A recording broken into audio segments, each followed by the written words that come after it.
Bismillahirrahmanirrahim. Alhamdulillahirabbil alamin wassalatu wassalamu ala asyrafil anbiya'i wal mursalin wa ala alihi wa sahbihi ajma'in. Subhanaka la ilma lana illa ma 'allamtana innaka antal alimul hakim. Rabbi shrah li sadri wa yassir li amri wahlul 'uqdatam min lisani yafqahu qawli. Amma ba'd. Alhamdulillah ala nikmatil Islam, alhamdulillah ala nikmatil iman wa kafa biha min ni'mah. Alhamdulillah, segala puji bagi Allah Subhanahu wa ta'ala yang mengumpulkan kita, mendudukkan kita, menjadikan kita hamba-hamba yang walaupun setelah keluar dari bulan Maulid ini kita selalu dan selalu tersambung dengan segala sesuatu yang berkaitan dengan Nabi kita Nabi Muhammad sallallahu alaihi wasallam. Kita berkaitan dengan cahayanya Nabi, kita berkaitan dengan akhlaknya Nabi, kita berkaitan dengan ilmunya Nabi, kita berkaitan dengan salawat-salawat kepada Nabi besar Muhammad sallallahu alaihi wasallam, sebuah bekal yang insyaallah di akhirat nanti tidak akan pernah disia-siakan oleh Allah Ta'ala. Sebuah perkara yang insyaallah tidak akan membuat kita kecewa, sebuah perkara yang tidak akan pernah kita sesali. Di dunia aja kita nggak pernah nyesel, Bu. Oke, ada apa enggak di antara jenengan yang keluar dari majelis ini? Ya Allah, nyapo aku mangkon dadak teko majelis. Nyapo aku mangkok dadak ngadeg pas mahalul qiyam. Nyapo aku mangkok dadak sholawatan. Nggih, ada yang keluar dari sini nyesel? Tidak ada. Di dunia aja kita sudah ngerasakan. Nggih, ya Allah, istirahat di lut sing pikirane biasane Lombok, Brambang, Bawang, anake, SPP-ne, tokone, piye, dagangane dan lain sebagainya, kita letakkan sebentar, kita bersenandung untuk nyari rahatul qalb, untuk nyari sesuatu yang bisa merehatkan hati kita. Dan sesuatu tersebut, rehatnya hati ketika bersambung dengan Nabi Muhammad SAW, itu rehat yang sebenarnya, itu ketenangan yang sebenarnya, itu sesuatu yang sakinah al-hakikiyah. Sakinah yang sebenar-benarnya adalah ketika kita ada di dalam perasaan-perasaan yang semacam ini. Allah Subhanahu wa ta'ala mengatakan di dalam Al-Quran, ala bidzikrillahi tatmainnul qulub. Hanya dengan zikir kepada Allah Ta'ala kalian akan mendapatkan ketenangan. Dan ketenangan yang paling gampang untuk kita rasakan, kita resapi, kita hanyut di dalamnya adalah ketenangan ketika kita menyambungkannya kepada sosok yang paling dicintai oleh Allah Ta'ala, yaitu Nabi kita Nabi Muhammad SAW. Fani'mal majlis hamithla hadha, maka seindah-indah majlis adalah yang dihiasi dengan segala sesuatu yang berkaitan sama Rasulullah SAW. Senikmat-nikmat lisan yang nyebut-nyebut Nabi, senikmat-nikmat telinga yang mendengarkan tentang Nabi, senikmat-nikmatnya usia adalah usia yang kita habiskan di dalam perkara yang semacam ini.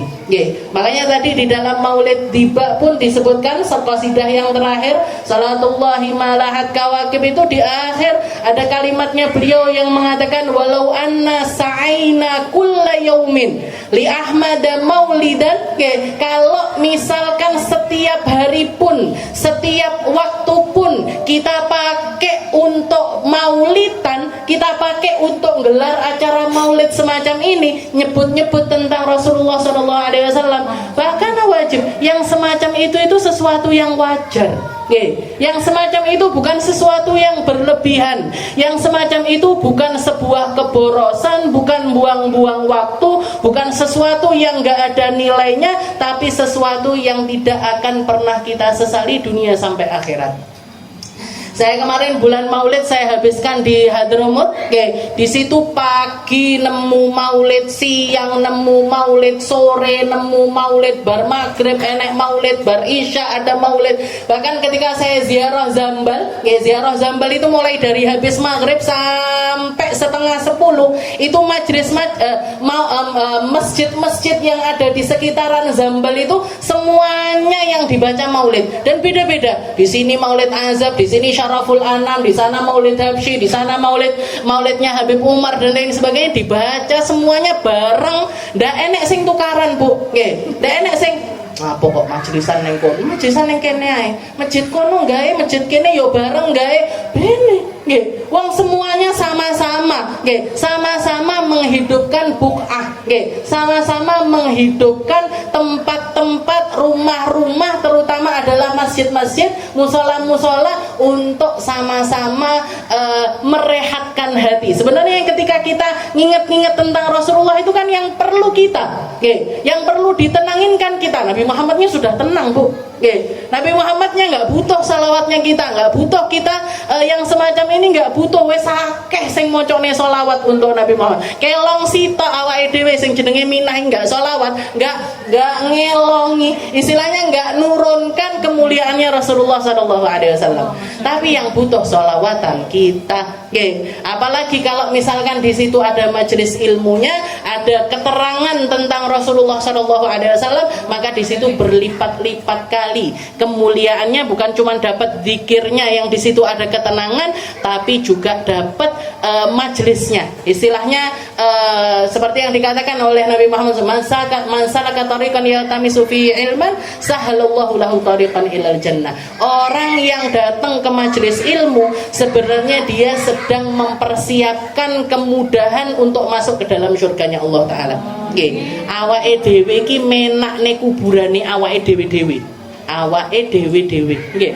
Kita ini lagi nyiapin, nggih, lagi nyiapin tempat kembalinya kita masing-masing. Lampune, soklene kaya apa ya, nggih. Nanti wattnya berapa ya, luasnya seberapa ya, mau tak hiasi dengan apa ya, pakai empuk-empukan apa ya, nanti kasurnya apa dan lain sebagainya. Ini persiapannya nggak bisa pakai sesuatu yang material yang bisa dikasat mata, kelihatan mata, nggak bisa.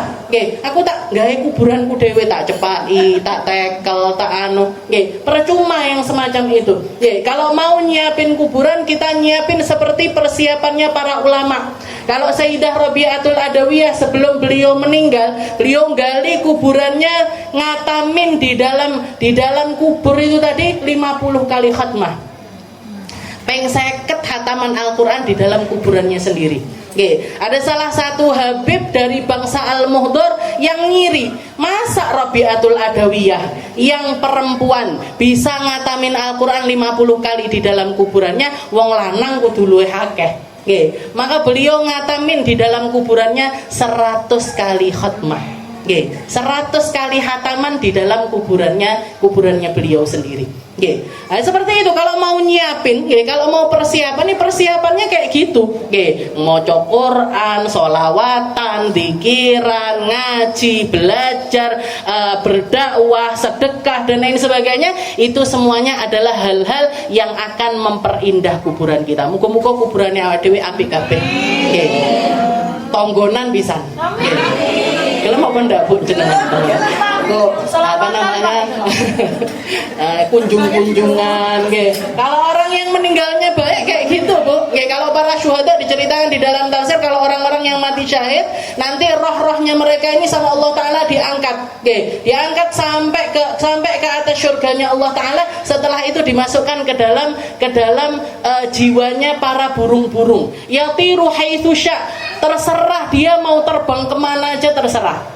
Makanya jangan heran kalau orang-orang yang mati syahid itu kadang-kadang marani anake, marani putune, masuk ke dalam mimpinya orang-orang rumahnya. Kalau mereka-mereka yang matinya dalam keadaan mulia, itu memang roh mereka kembali. Oke, karena sama Allah Ta'ala dibebaskan. Arep budal ning gone surga, silahkan mau turun dulu ngunjungi keluarganya, silahkan arep nengok putune sing ning pondok misalkan, terserah. Oke, untuk mereka-mereka yang mati dalam keadaan syahid. Orang-orang yang mati dalam keadaan mulia juga dimuliakan sesuai dengan porsi usahanya mereka, sesuai dengan apa yang ingin Allah Ta'ala berikan kepada mereka di dalam kuburan mereka masing-masing. Jadi seumur hidup kita sampai akhir usia kita, kita niatkan, ya Allah sampai mati aku mulutan. Ya Allah, sampai mati aku arep ngamalne Maulid Habsyi. Kalau yang merutin dibaan, aku sampai mati dibaan, sampai mati baca Maulid Azab, sampai mati baca Syaraful Anam, sampai mati baca perkara-perkara yang nyambungkan diri saya kepada Nabi Muhammad sallallahu alaihi wasallam. Kita lanjutkan pembahasan kita di dalam kitab Wasailul Wusul ila Syama'il Rasul ila an qala al-muallif rahimahullahu taala wa nafa'ana bi ulumi fid dharain amin. Al-bab ats-tsalits fi sifati libasi Rasulillah sallallahu alaihi wasallam wa firashihi wa silahihi wa fihi sittatu fusul. Kita masuk di dalam bab yang ketiga. Kalau dari yang lalu-lalu kita bahas tentang fisiknya Nabi, tentang kekuatannya Nabi, tentang wajahnya Nabi, tentang kriteria yang Allah Ta'ala desainkan di dalam personanya Nabi Muhammad yang nampak. Maka sekarang kita masuk di dalam bab yang ketiga tentang segala sesuatu yang seringkali dipakai sama Nabi Muhammad. Termasuk di dalamnya fi sifati libasihi, bajunya Nabi seperti apa, kasurnya Nabi kayak gimana, senjatanya beliau bagaimana. Wa fihi sittatu fusul. Di dalam bab ketiga ini ada 6 pasal. Ada 6 pasal. Nah, yang akan kita bahas adalah al-faslul awal. Pasal yang pertama fi sifati libasihi sallallahu alaihi wasallam, tentang pakaiannya Nabi. Rasulullah itu sukanya pakai baju yang gimana, yang seperti apa. Min qamisin wa izarin wa ridain wa qalansuwatin wa imamatin wa nahwiha. Yang dibahas di dalam bab ini tentang gamisnya Nabi, tentang sarungnya Nabi, tentang ridaknya Nabi, tentang kopiahnya Nabi, tentang imamahnya Nabi, dan segala sesuatu yang seringkali beliau pakai. Nah, sebelum itu dikatakan qala al-Qadhi Iyad rahimahullahu taala fi Syifa. Ada salah satu ulama tersohor yang bernama Qadhi Iyad rahimahullahu taala, rahmatullah taala alaih, fi Syifa, di dalam kitab Asy-Syifa. Kitab Asy-Syifa ini bahas tentang khasaisu sallallahu alaihi wasallam, bahas tentang fi ta'rifi huquqil Mustafa wa khususiyatuh. Kitab Syifa itu adalah salah satu kitab yang membahas tentang hak-haknya Nabi Muhammad sallallahu alaihi wasallam. Istilahnya Rasulullah itu mukjizatnya Al-Qur'an. Maka hak kita di dalam memperlakukan Al-Qur'an itu harusnya seperti apa? Rasulullah punya mukjizat sebelum beliau diangkat jadi nabi yang dinamakan dengan irhasat. Kita menyikapinya harusnya gimana? Mukjizatnya beliau yang nempel kepada beliau, kita harusnya memperlakukan hal-hal ketika mendengarkan, ketika nyimak, ketika tahu tentang hal-hal semacam itu harusnya kayak gimana? Itu semuanya dibahas di dalam kitab Asy-Syifa. Jadi buku sirah ini banyak sekali Bu sebenarnya. Buku yang bahas tentang kriterianya Nabi, itu ada banyak sekali, termasuk yang paling tersohor adalah kitab Asy-Syifa itu karangan dari Qadhi Iyad. Dikatakan Qadhi Iyad itu karangannya banyak, termasuk diantaranya ada fikih, ada hadis, dan beliau yang paling terkenal itu adalah seorang ahli hadis. Tapi setelah beliau ngarang Asy-Syifa itu, jadi kitab namanya Asy-Syifa. Asy-Syifa itu sendiri artinya adalah obat. Asy-Syifa sendiri itu artinya adalah obat. Begitu beliau menyelesaikan kitab Asy-Syifa, ngendi macane kitab Asy-Syifa, seakan-akan kitab yang lainnya itu kayak ditinggalkan, istilahnya tidak dibahas lagi sama beliau. Kemana-mana yang dibawa kitab Asy-Syifa, kemana-mana yang dibahas tentang kitab Asy-Syifa, dikomentari sama ulama-ulama zaman tersebut. Jadi ulama-ulama zaman itu mengkritisi apa yang beliau lakukan. Mereka mengatakan malana roka takra illa Syifa. Kamu itu kenapa kok sekarang majelisnya semuanya bahas tentang Asy-Syifa? Saya kayak saya, jangan kalau ngelihat jadwal itu Senin, Selasa, Rebu, Kamis, Jumat, Sabtu, bariki mingguan bariki ngian. Itu kan majelis yang dikajikan lain-lain. Ada yang bahas Risalatul Muawanah, ada yang bahas Wasailul Wusul, ada yang bahas kalau jenengan mau bayangkan, tahu-tahu saya nyeragamkan semua majelis itu pakai satu kitab. Pakai satu kitab. Itu yang dilakukan sama Qadhi Iyad. Jadi beliau itu yang asalnya itu di sini bahas hadis, di sini bahas tafsir ini. Ganti kabeh. Ganti bahas kitab Asy-Syifa di semua majelisnya beliau. Maka orang-orang, kenapa kamu itu kok kecintaan banget sama kitabmu sendiri yang judulnya Asy-Syifa itu tadi, kenapa? Maka beliau mengatakan, jawabannya beliau, qala li anni alil, karena saya itu alilul fuad, karena saya itu sadar saya itu adalah orang yang hatinya sedang tersakiti, maka saya membutuhkan asy-syifa. Maka saya membutuhkan obat. Beliau maksudnya, jadi di sini maknanya dua. Di sini maknanya dua. Saya membutuhkan kesembuhan, dan kesembuhan yang bisa yang saya dapatkan ketika untuk istilahnya gini, orang sakit itu selalu senang sama obat. Orang sakit itu meskipun obatnya nggak enak apa nggak diombe. Orang sakit itu ketika dia merasakan ada perubahan di dalam sakitnya ketika mengkonsumsi obat, dia akan terus mengkonsumsi obat tersebut. Istilahnya gini, saya dari sekian banyak pembahasan hadis ini itu dan lain sebagainya, saya nggak merasakan legone hati, senengnya hati, gembiranya hati semacam ketika saya membahas kitab Asy-Syifa. Kenapa? Karena di dalamnya isinya tentang Nabi Muhammad Sallallahu Alaihi Wasallam. Orang yang sakit hati, orang yang ngerasa dirinya sakit, dia akan merasakan adanya penyembuh atau istilahnya pelipur lara untuk hatinya ini ketika yang disambungkan adalah Nabi Muhammad SAW. Ini persis seperti yang dikatakan sama Habib Ali Habsyi. Di dalam qasidahnya beliau mengatakan maritu, saya itu sakit, fakana dzikra bur'an li illati. Yang bisa nyembuhkan sakitku cuman nginget sang pecinta. Karena sakit saya ini bukan datang dari salah makan, bukan datang dari kakean mangan sate, duduk teko, dari hal-hal yang semacam itu, bukan. Tapi sakit hatiku ini karena jauhnya diriku dengan seseorang yang saya cintai, yaitu Nabi Muhammad SAW. Dan satu-satunya cara untuk menyembuhkan sakit itu adalah dengan cara membicarakannya, membahasnya, ngomong tentangnya, istilahnya nggak bisa bergabung secara fisik sama Nabi Muhammad SAW, tapi kesembuhanku ada di tempat-tempat di mana Nabi Muhammad itu disebutkan. Dan baca sendiri sama baca bareng-bareng nggak akan pernah sama rasanya. Jangan maca maulid dhewe ning omah iso, Bu. Wis lancar. Blekak-bleku Ustaz ya wis angel lek sik blekak-bleku. Nah, jadi kalau misalkan sudah lancar mau baca sendiri jenengan di rumah silahkan, mahalul qiyam berdiri sendiri, tapi nggak akan sama rasanya dengan ditabui, dikai sing maca suarane apik, lancar kabeh, nggih apa ndak?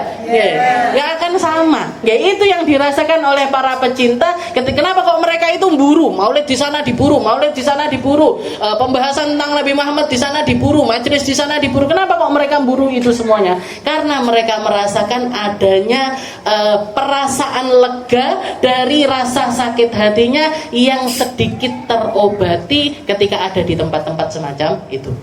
Dan nanti kesembuhan secara keseluruhannya baru akan terjadi begitu nyawanya dicabut oleh Allah Subhanahu wa taala. Nabi Muhammad yang nyambut, Nabi Muhammad yang nganter, Nabi Muhammad pertemuan. Satu-satunya obat yang tuntas menyelesaikan rasa tersebut nggak akan pernah kita rasakan di dunia, nggak ada. Nggak ada orang sakit rindu sama Nabi Muhammad itu istilahnya bisa puas ketika mereka masih ada di dunia, itu nggak ada. Yang bisa menyembuhkannya secara tuntas adalah ketika nyawanya dicabut oleh Allah Ta'ala. Disitulah roh dengan roh bertemu, orang sang pecinta dengan yang dicintai akan dipertemukan oleh Allah Ta'ala. Seperti yang dikatakan sama Sayyidina Bilal. Ini istilahnya ketika istrinya bilang wa karbah susahnya saya. Katanya Sayyidina Bilal, la wa tarabah, enggak, gembiranya saya.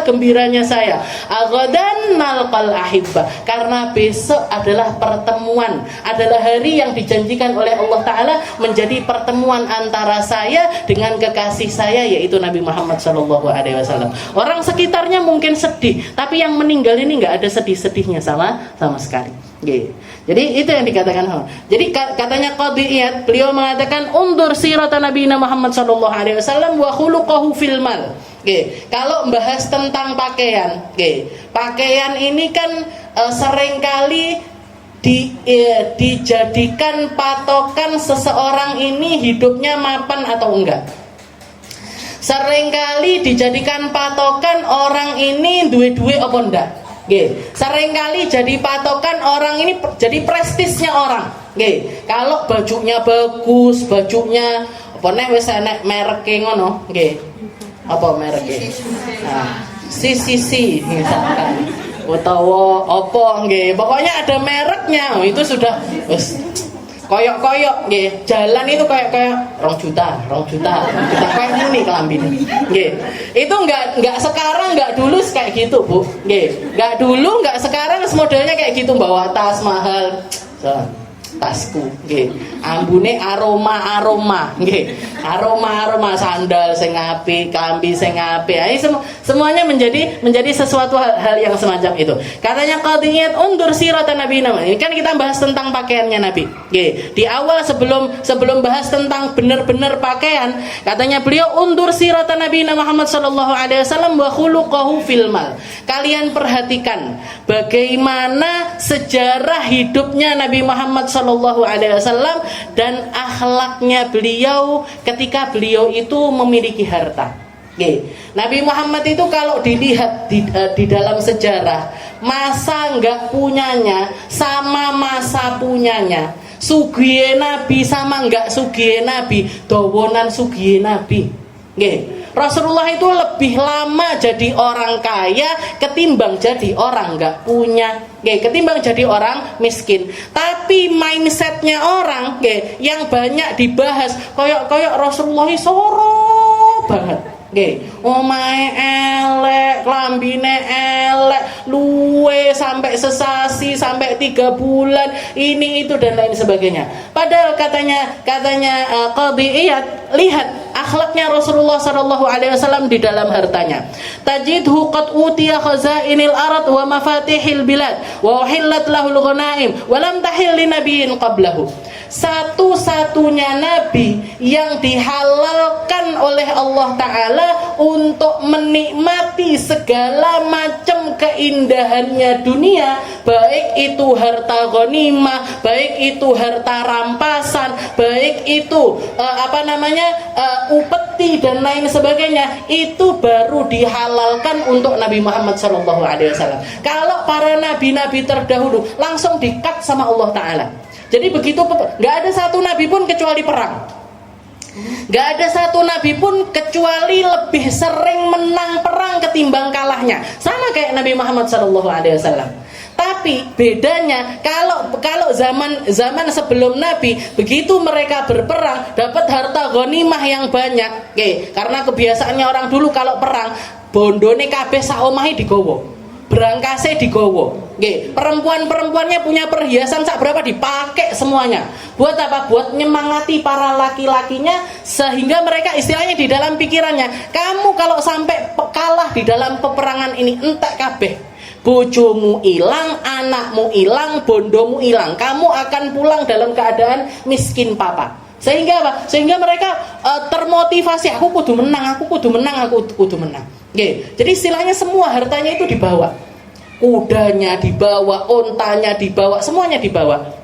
Nah nanti begitu selesai peperangan, yang kalah hartanya dirampas sama yang menang. Tapi kalau zaman dulu, zaman sebelum Nabi Muhammad SAW, setelah selesai peperangan, harta ghanimah itu dikumpulkan. Dikumpulkan di satu wadi, di satu tempat, tempat mereka berperang itu dijadikan satu. Nanti bakalan turun api dari atas langit yang melahap semua harta ghanimah tersebut. Jadi maksudnya apa? Enggak dihalalkan sama Allah Ta'ala untuk dinikmati sama yang menang. Jadi para nabi-nabi terdahulu itu kalau perang seperti itu, wes ndak punya, masih menang, walaupun menang nggak ada pikiran saya bakalan dapat ini, saya bakalan dapat harta ini, saya bakalan dapat yang kayak gitu itu nggak ada. Tapi di zaman Rasulullah SAW, uhillat lahul ghanaim. Ghanimah itu dihalalkan sama Allah Ta'ala. Kalau kamu menang peperangan, semua yang dimiliki sama orang yang kalah itu tadi jadi miliknya dia. Makanya orang-orang yang bunuh banyak musuh di medan peperangan itu membawa pulang ghanimah paling banyak. Karena misalkan Sayyidina Ali, semacam Sayyidina Ali di satu peperangan pernah bunuh hampir sekitar 20 sampai 25 orang. Itu semua yang nempel di 25 orang itu jadi miliknya Sayyidina Ali. Baju perangnya, lek gawe gelang yo gelangnya dipek. Kalau punya kendaraan kudanya atau ontanya jadi punyanya Sayyidina Ali. Jadi kesatria itu pulang bawa harta ghanimah itu yang istilahnya yang berapa orang yang mereka tumbangkan. Belum lagi harta ghanimah yang disimpan, dibawa di kemah-kemahnya itu nanti dibagi lagi sama Rasulullah Shallallahu Alaihi Wasallam. Jadi istilahnya kalau begitu menang perang langsung jadi wong sugih mendadak itu. Orang-orang di zaman itu pasukannya, jenengan bayangkan seperti apa yang didapatkan sama pemimpinnya, yaitu Rasul. Jadi katanya Qadhi Iyad, kalian itu kalau membahas tentang Rasulullah, coba nggak dicerita nih, nggak duwene istilahnya miskinnya beliau, atau Rasulullah itu nggak pernah fakir, itu nggak pernah. Nggak pernah jadi orang fakir, itu nggak pernah. Walaupun salah satu doanya beliau yang kita semuanya takut untuk doa pakai doa itu, Allahumma hyini miskinan wa amitni miskinan wahsyurni fi zumratil masakin. Ada salah satu doanya Nabi yang terkenal, tapi awake dhewe mesti wedi arep ndonga iki. Ya Allah, hidupkan saya miskin, matikan saya miskin, bangkitkan saya bersama orang-orang miskin. Para ulama mengatakan doanya Nabi Muhammad ini min babi tawadhu'ih, bukan dari bab beliau pengen istilahnya dijadikan orang miskin beneran, itu enggak, tapi dari tawadhu'nya Nabi Muhammad Shallallahu Alaihi Wasallam, dan juga untuk menghargai orang-orang enggak punya. Beliau enggak pernah jadi orang fakir. Orang fakir itu apa sih? Orang fakir itu kan memang faqadal mal, enggak duwe jenenge orang fakir. Kalau Rasulullah punya tapi beliau memilih untuk melemparkan itu semuanya. Beliau punya tapi enggak mau. Dunia itu ada di tangannya beliau tapi nggak masuk ke dalam dirinya beliau. Makanya kalau orang yang fakir, orang yang memang nggak punya duit, kita belum tahu mereka ini zuhud apa enggak, belum tahu. Baru kalau jenengan kasih duit, dia modelnya dadi piye, berubah apa enggak? Yang dulunya jujur jadi jadi kayak gimana, tetap jujur apa enggak? Yang dititipi tetap amanah atau enggak, dan lain sebagainya. Nanti kelihatan begitu mereka itu dapat harta.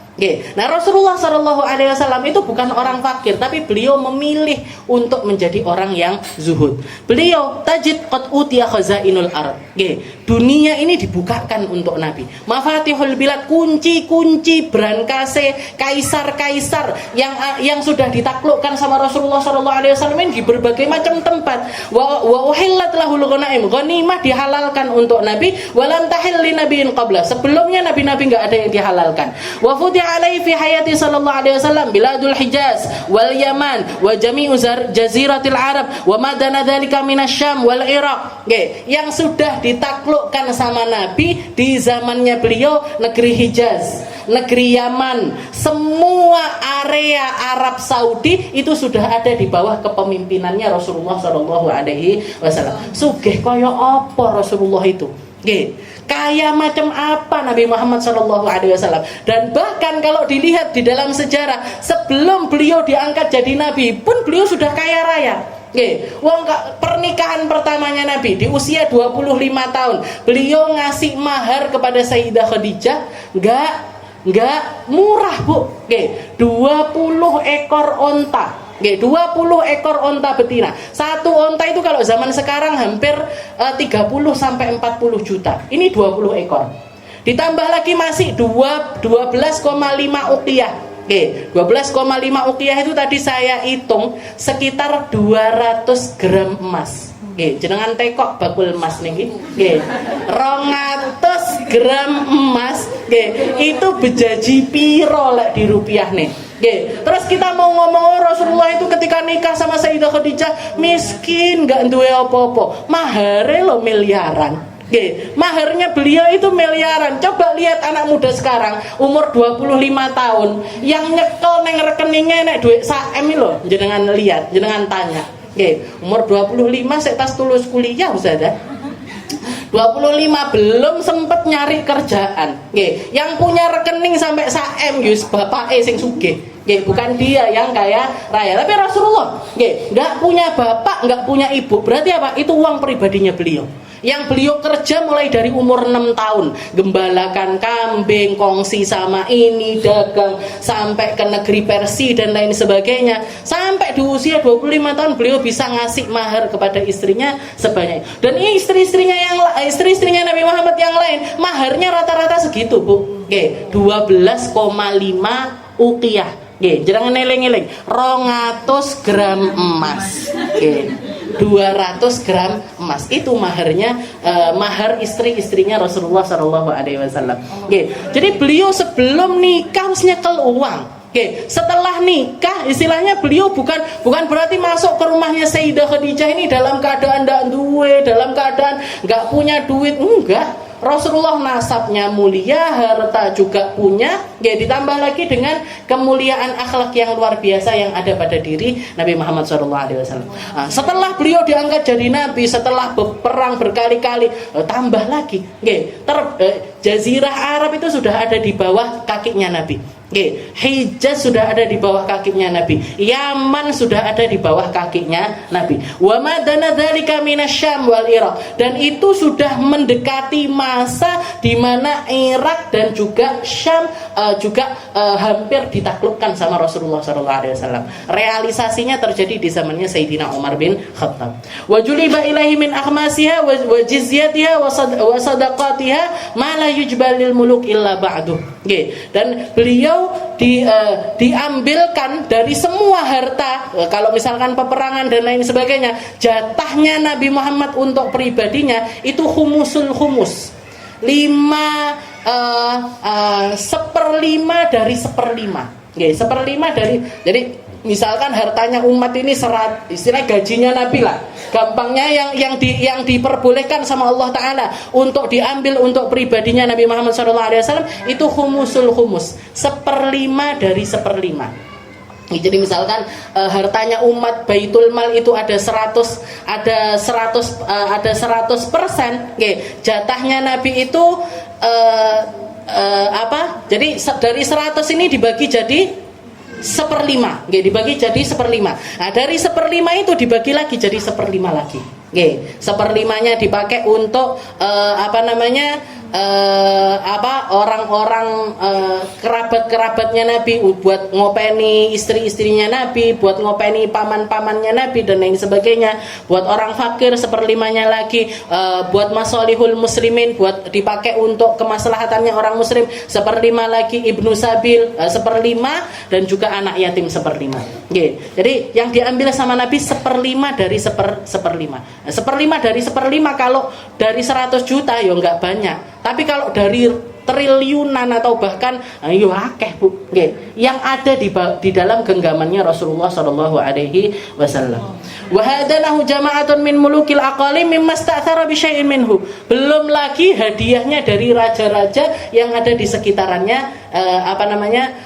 Jangan mesti pernah dengar Raja Mesir ngasih hadiah sama Rasulullah sallallahu alaihi wasallam itu dua ekor onta sama harta yang memenuhi 2 onta tersebut. Itu pernah jadi hadiahnya Raja Mesir kepada Rasulullah SAW. Ditambah dengan 2 budak perempuan. Salah satunya yang akhirnya punya anak namanya Mariatul Qibtiyah. Namanya Maria. Maria, yang satunya lagi namanya Sirin. Sirin itu dikasihkan sama Rasulullah kepada sahabat yang lain. Yang Marianya dijadikan budaknya Nabi, Al-Qibtiyah. Al-Qibtiyah itu lakopnya karena datang dari negeri Qibit. Mesir itu dulunya julukannya Qibit. Makanya namanya beliau Maria Al-Qibtiyah. Hamil punya anak namanya Sayyid Ibrahim. Nggih, Sayyid Ibrahim. Jadi belum lagi hadiah-hadiah yang diterima sama Nabi. Nggih. Famasta'thara bi syai'in minhu. Tapi semua harta dunia itu enggak merubah pribadinya Nabi sama sekali. Nggih. Orang biasanya kalau kena duit aslinya ketok. Nggih. Nah, semuanya kelihatan kalau sudah kena duit. Nggih. Jadi yang pertamane meneng ketok duit eker nggih.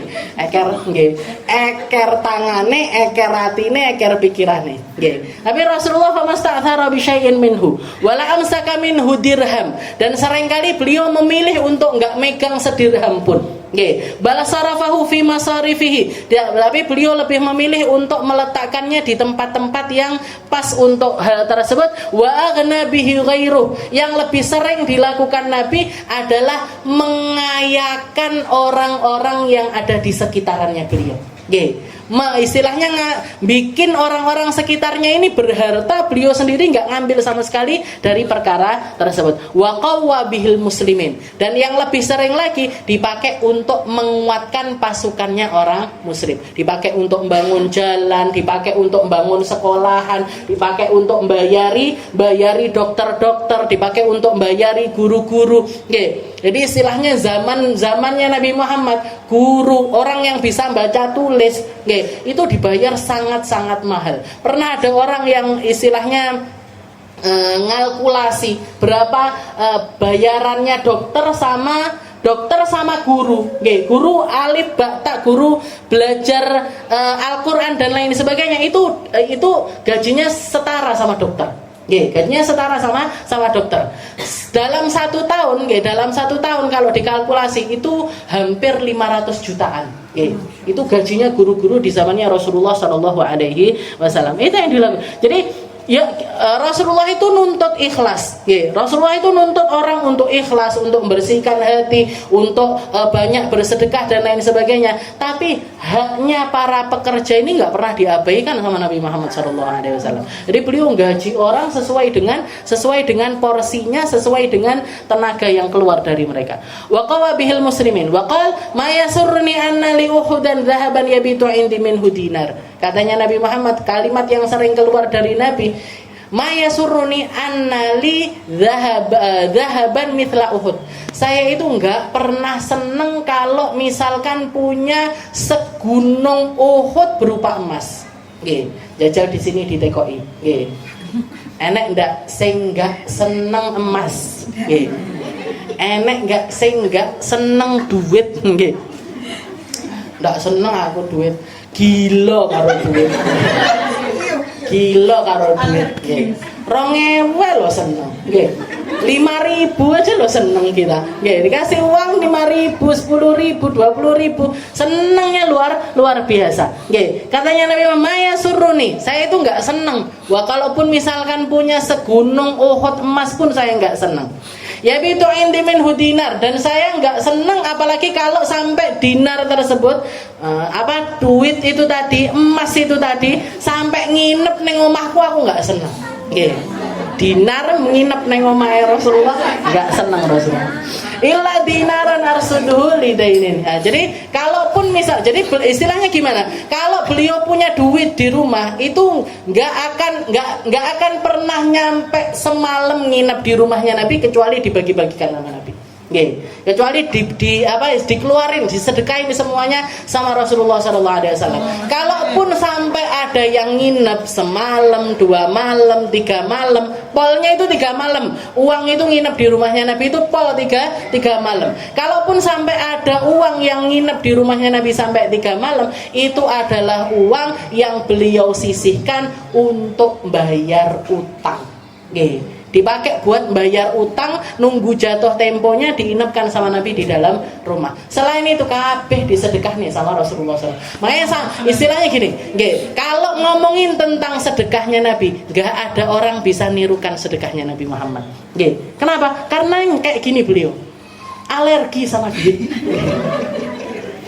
Jadi kok berangkasku, istilahnya nyimpen duit di bawah bantal, apa nek sampai duwe berangkas, apa nek sampai punya rekening siji loro telu papat sembarang kalir, itu Rasulullah SAW nggak pernah punya pikiran untuk memiliki yang jadi beliau bahkan seringkali di dalam hadis yang kedua dikatakan watat dananir marrah, Rasulullah banyak yang ngasih hadiah, Rasulullah banyak yang ngasih duit. Rasulullah istilahnya dunia itu datang kepada Nabi Muhammad itu kayak hujan. Beliau nggak nyari teko dewe duitnya, dewe kan lek ndak golek nggak teko duitnya. Rasulullah duit itu sudah, mana abah saya sering bilang kamu itu harus tahu posisimu. Nenggone makom sebab, apa nenggone makom musabab. Ada orang-orang yang ada di makom musabab. Musabab ini apa? Nggak ngapa-ngapain duitnya teko dewe. Ini kayak orang-orang semacam Nabi Muhammad SAW, semacam para ulama-ulama, semacam para sahabat-sahabatnya Nabi yang nggak kerja tapi mereka itu duit datang. Maka ketika orang ada di makam musabab, ya sudah, itu memang tempatnya mereka. Allah Ta'ala pengen naruh mereka di tempat yang semacam itu. Kayak abah saya pernah mengunjungi Habib siapa Al-Muhdor yang punya masjid di zaman abahnya dulu. Zaman abahnya dulu kasyaf, Bu. Abah saya datang pakai baju biasa, pakai baju sarung koko, tapi kopiahnya disai. Kopiah itu disai. Baru nyampe pagar pintunya Habib itu baru dipakai sama abah saya. Begitu datang nyampe di depan Habibnya itu, karena beliau memang mau bertamu, dikasyaf sama Habibnya. Katanya Habibnya, apa ya? Gawe kopiah neng gone pager. Padahal beliaunya di dalam rumah loh. Dan waktu itu nggak ada CCTV dan lain sebagainya. Lain jenengan sekarang saya bisa ngelihat dari sisi, oh ibu seklambi biru, melbu, parkirnya sampai kokena. Itu nggak ada. Jadi dikasih sama beliau kayak gitu. Apa ya? Gawe kopiah neng gone ngarep lawang. Cuman mau ketemu saya kamu kopian. Ya iya Beb, memang kayak gitu. Saya pekerja, saya ini pedagang ya, nggak kopian. Kalau istilahnya di tempat lain saya nggak kopian. Setelah itu Habibnya bilang, apa ya? Riwa-riwi ngalor ngidul ngetan ngulon golek duit. Kaya aku lho ngarep dalail khairat karo buku wirid, kopi teko dewe, gula teko dewe. Jadi gituin sama Habib ini tadi, digituin. Wong dasarnya abah saya, yo dijawab sama abah saya. Kata abah saya, antum Beb kayak gitu. Antum Beb makomnya lain. Kalau misalkan saya nggak syughul, saya nggak kerja, mafi fulus, nggak punya duit, siapa yang mau ngamplopi saya? Siapa yang mau ngamplopi abah saya? Siapa yang mau kerekel-kerekel dan bawa sesuatu buat abah saya? Saya kalau nggak kerja, ya nggak dapat duit tuh. Ngakak Habibnya. Maksudnya apa? Istilahnya ya orang itu ada di tempatnya masing-masing. Istilahnya jenengan ojo meri. Habib kuwi ora duwe penggawean, mobile kok api, kambine api, omahe api. Memang makamnya mereka. Memang dunia datang ke orang-orang yang semacam itu. Persis seperti yang dikatakan sama Rasulullah SAW. Kalau orang nolak dunia yang datang. Tapi modalnya yo gede, Bu. Modalnya apa? Serius di dalam jalankan agama, serius ilmunya, serius mujahadahnya, serius di dalam istiqomahnya di dalam hal-hal yang sama. Itu juga nggak datang tiba-tiba ujuk-ujuk uang diselem-selemin, ndak ada. Lah, kita harus sadar diri, kita itu harus sadar diri. Awake dhewe iki makome opo? Kalau makomnya kita pekerja, yo kerja Bu sing serius.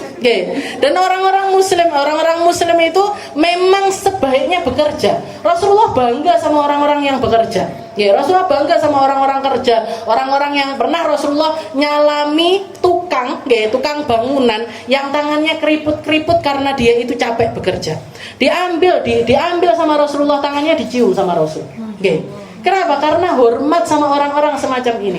Ketika ada salah satu sahabat ngelihat, ada pemuda, istilahnya semangat di pasar, dodolan ini, nawak nih barang dan lain sebagainya, dikomentari sama orang-orang yang ada di sekitarannya Nabi. Sahabat-sahabat itu mengatakan, ya Rasul, laukana juduhu fil akhirah. Misalkan semangatnya ini sholat, semangatnya ini puasa, semangatnya ini buru ilmu, semangatnya ini belajar, wis mesti top ini ya Rasul. Katanya Rasulullah, kamu apa tahu niatnya dia? Kalau niatnya dia kerja itu untuk ngangkat ekonomi keluarganya, fahuwa fisabilillah, dia ada di jalannya Allah. Mati ini syahid. Orang kerja itu kalau mati untuk kemuliaan dirinya, kemuliaan, bukan untuk memperkaya diri, bukan untuk aku golek duit sing akeh ben iso tuku klambi sing larang, ben omahku apik, bukan untuk hal-hal yang semacam itu. Dia murni bekerja buat nyekolahkan anaknya agama, biar keluarganya ini dihormati orang, nggak minta-minta dan lain sebagainya. Katanya fahuwa fisabilillah, dia sedang di jalannya Allah Ta'ala. Kalau matinya dalam keadaan syahid. Jadi orang Islam itu kalau memang makomnya kerja sing serius, golek duit sing akeh, cari uang yang banyak, kumpulin duit yang banyak, bukan untuk berbangga-banggaan, bukan untuk hidup-hidup, bukan untuk foya-foya, bukan untuk pelesiran kesana kemari, bukan, tapi untuk menguatkan ibadahnya kita kepada Allah Ta'ala. Berapa banyak ibadah modalnya kudu gede, Bu? Haji harus besar, umroh harus besar. Jenengan lihat tok status saya kemarin, neng gone Hadramut, neng Mekah, neng Medina, niku numpak taksi bayar, Bu. Ndak terus tak sholawati, Pak. Tak hadiahi Fatihah, nggak ada yang mau dibayari pakai Fatihah, nggak ada yang mau dibayari pakai doa, itu nggak ada. Kabeh ngetokne duit. Hotelnya ngeluarin duit, semuanya mau ziarah, pengen ziarah ke sini ngeluarin duit, ziarah ke sana ngeluarin. Berapa banyak ibadah itu baru bisa kita lakukan ketika kita megang duit. Maka kerja, sing semangat kerja. Ini ke tepake nggone bapak-bapak ini sebenarnya. Tapi ya sudah popo. Saiki ibu-ibu mirip-mirip bapak-bapak. Mirip-mirip bapak-bapak. Yo kerja yo bahkan lebih-lebih jere sing sebelah ini. Watan dan anir marrah faqasama wa baqiyat minha baqiyah. Pada fa'ali ba'dini saya. Dikatakan, diceritakan lagi Rasulullah itu sering kali dinar itu datang kepada beliau, harta itu datang berkali-kali kepada beliau. Begitu datang faqasama, langsung dibagi-bagikan. Wa baqiyat minha baqiyah, kalau sisa, kalau ada sisanya dibagikan. Yang minta sudah habis, duitnya masih tersisa, fada fa'ali ba'di nisa'i, dikasihkan ke istri-istrinya beliau. Dibagikan kepada istri-istrinya beliau. Falam ya'khudhu naumun hatta qama wa qasama, beliau enggak bisa tidur kalau duit ini belum habis. Tumon jenengan orang kayak gini. Sing ngene awake dhewe enggak iso turu lek enggak duwe duit. Rasulullah falam ya'khudhu naumun, beliau enggak bisa tidur hatta qama wa qasamaha, sampai uang di rumahnya itu habis dibagikan, itu enggak bisa tidur beliau. Enggak bisa tidur kalau di rumahnya itu ada duit. Wakal, kalau sudah habis ini semuanya dibagikan ke istrinya atau ke orang-orang, baru beliau mengatakan al-an istarahtu, sekarang aku iso istirahat. Sekarang aku bisa istirahat. Adewe ngeluh. Gak iso merem garapane urung bar, gak iso merem al-an istarahatu. Jadi beliau ini falam ya, saya enggak ngartikan asal falam ya khudhu naumun, enggak bisa tidur, enggak datang tidur itu hatta qama wa qasamaha, sampai beliau berdiri untuk membagikan semua harta tersebut. Waqal al-an istarahatu, dan beliau setelah selesai baru beliau katakan sekarang saya bisa istirahat. Jadi istirahatnya Nabi itu kalau di rumah nggak ada duit. Kalau di rumah nggak ada duit itu beliau baru bisa istirahat. Wa mata wadir'uhu marhuna fi nafaqati iyalih. Walaupun beliau keadaan istilahnya ekonominya itu semacam itu lancar banget, Bu. Dunia itu datang kepada Rasulullah kayak hujan. Kayak hujan, dinar, dirham, hadiah, makanan ini itu dan lain sebagainya kayak hujan. Para sahabatnya Nabi, para Ansar, orang-orang Madinah, itu nggak berhenti ngirim-ngirim untuk Rasulullah SAW. Tapi ketika beliau meninggal dunia, dir'uhu marhuna fi nafaqati iyali, baju perangnya beliau dalam keadaan tergadaikan, beliau ngambil utangan untuk dipakai makan keluarganya. Berarti apa? Semua yang dari pemberiannya orang-orang itu dibagikan lagi sama orang-orang. Jadi kayak cuman ngalir aja di rumahnya Nabi. Ini persis saya ngelihat keluarganya Habib Umar itu kayak gitu. Jadi kalau misalkan kita ngasih hadiah beliau daster dipakai sama beliau sekali dua kali baru ngono wis dikekne wong. Apa masuk ke rumahnya dipakai. Jadi apa yang dari orang diberikan lagi kepada orang lain. Nah, itu Rasulullah SAW. Beliau meninggal, baju perangnya itu sedang tergadaikan untuk ngasih nafkah kepada keluarganya. Waqta sara min nafaqati wa malbasi wa maskani ala ma tad'u ilaihi daruratu. Jadi intinya apa? Rasulullah itu dengan semua harta tersebut, bab makanan, bab pakaian, bab rumah itu beliau ngambil ala darurah. Secukupnya, kalau misalkan makanan yang penting perutnya itu nggak kelaparan, kalau rumah yang penting nggak kehujanan, nggak kepanasan, kalau pakaian yang penting pantas untuk dipakai. Jadi dari sekian banyak hartanya Nabi yang dipakai untuk dirinya sendiri, matad'u ilaihi daruratu wa zahida fi ma siwa. Selainnya beliau memilih untuk hidup dalam keadaan zuhud. Nah, itu Nabi kita Nabi Muhammad sallallahu alaihi wasallam. Insyaallah kita lanjutkan di pertemuan yang berikutnya tentang gamisnya beliau seperti apa, pakaiannya beliau bagaimana, bisa kita tirukan untuk anak-anak kita terutama yang laki-laki ataupun keluarga kita yang laki-laki bisa nirukan untuk make-make yang semacam itu, niatnya ittiba kepada Nabi Muhammad sallallahu alaihi wasallam, niatnya untuk mengikuti apa yang dilakukan oleh Rasulullah sallallahu alaihi wasallam. Ala hadhihi niyyah wa ala kulli niyatin salihah wa ila hadratin Nabi Muhammad sallallahu alaihi wasallam bismillahirrahmanirrahim.